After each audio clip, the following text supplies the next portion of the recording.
All right, boom. So today we're going to be talking about how well would the Punisher do in the UFC. If you like this video, make sure you like the video. If you're rocking with your boy, make sure you hit subscribe. And I got more videos like this on the way, so leave a comment telling me who you want to see next. All right, we're going to go straight into this. Boom, Frank Castle. He's 6'3", 225 pounds, which puts him at the light heavyweight division. All right, what are his pros? We know he has an extensive military background, so he has to have gone through the MCMAP, which stands for the Marine Corps Martial Arts Program, right? And you got to assume he's had other training outside of that, because we've seen him go toe-to-toe with Daredevil, who we know to be an exceptional martial artist, right? So he has great martial arts skills, a great base for MMA. He's super durable, extremely tough. We know he has a super high pain tolerance. So if you want to beat him, you're going to have to get him out of there with no follow-up shots needed. He's a finisher. I mean, we know this, right? He goes in there to get the job done, and he's trying to do it fast. If it was not against the rules and highly illegal, he would catch a body in there, right? Prepared. He's super prepared. We know he's a master tactician, so you got to assume he's doing extensive research on his opponents and going in there with a great game plan. Now, what are his cons? He's super emotional. We know this. He has a super troubled past, and sometimes he could be a ticking time bomb, and that could get him in some trouble in there, right? He's a weapon specialist. Now, while he has great martial arts training, he is a weapon specialist. Mainly relies on his guns, his firearms, and he's not going to have any of that in there, right? We're going to go through the top 10 of the light heavyweight division. We're going to go up from 10 all the way to the champion, and we're going to see how he makes his way to the belt, all right? First up, we got Dominic Reyes. I'm not even going to waste y'all's time on this one. He's a complete glass man, super talented, but one tap on the chin, he's out of there. Give me Frank Castle, round 1 KO. Next up, we got Jan Blachowicz. Now, Jan, in his prime, we know he's a great fighter, super durable, super skilled, and in some people's eyes, he was riding a 4-fight win streak leading up to his last fight where the scriptwriters decided to kill him off. But as it stands right now, he is old and withered. So give me Frank Castle, round 1 TKO. I don't think he gets him out of there cold before the refs stop him, right? Next up, we got Azamat Murzakanov. Now, before his last fight, at least going into his last fight, this guy was looked at as kind of a boogeyman in the division, right? He was riding like a 15-0 record. He was knocking dudes out left and right, and he seemed like a real threat, right? But Paulo Costa kind of exposed him. And now he's kind of just seen as a fat Uber driver. And I think after his last fight, Frank has all the tape he needs to get him down, right? Spam a few head kicks, he's out of there.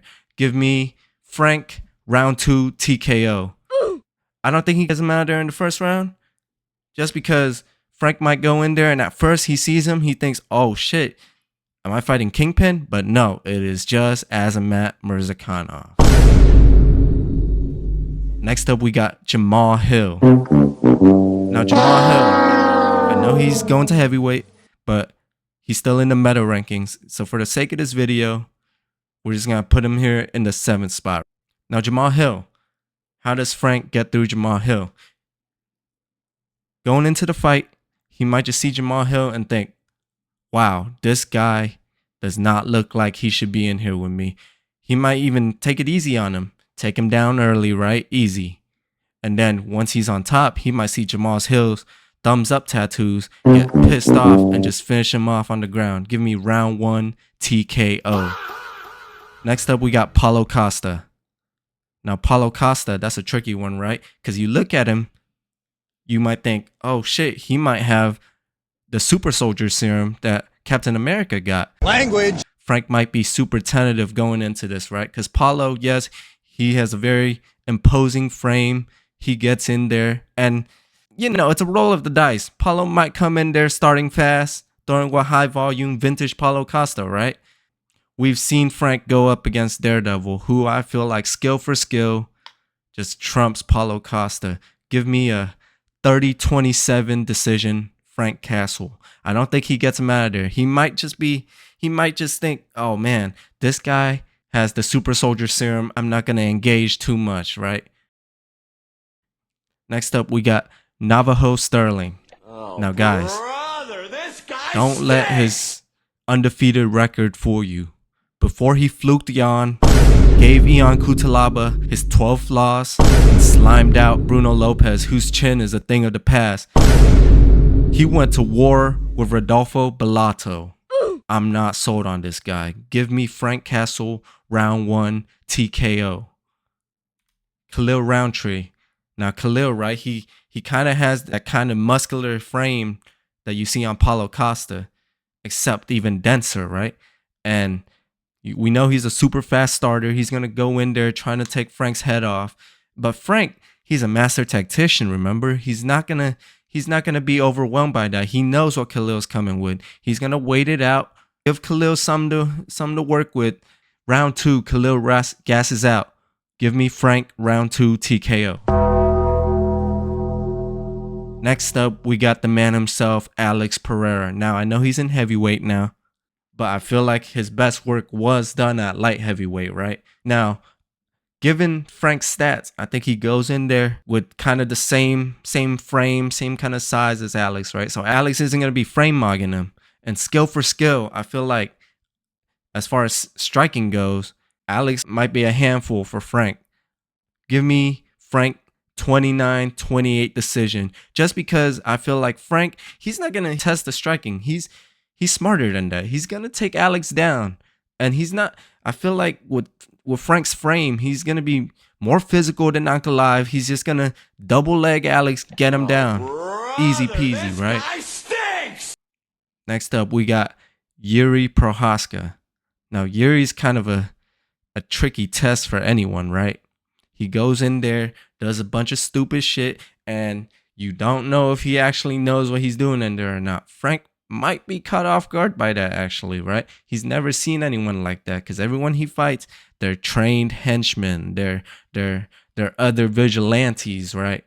So he might have never seen anyone like Yuri before. Give me round 2, TKO. Next up, we got Magomed Ankalaev. Remember, guys, Frank is a master tactician, and he needs to look no further than his last fight with Alex. Frank comes in, similar frame as Alex. If he just goes in there, get Ankalaev on the back foot, get him up against the fence, overwhelm him. Ankalaev, he doesn't want a scrappy fight. And Frank knows how to turn it to a dogfight. Give me round 1, TKO. I see it going exactly how the second fight with Peloton went. Now, guys, this is it right here. Carlos Ulberg. This man tore his ACL at the ripe age of 37. He's cooked. Kick the leg out. He's out of there. Round 1, TKO. That's not even a question. So what does this mean for Frank? Of course, he becomes the UFC champion.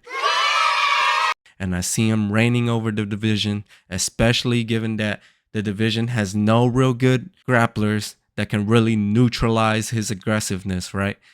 And that is how Frank the Punisher Castle becomes a UFC light heavyweight champion. Make sure y'all like and subscribe, and have a nice day. Bye.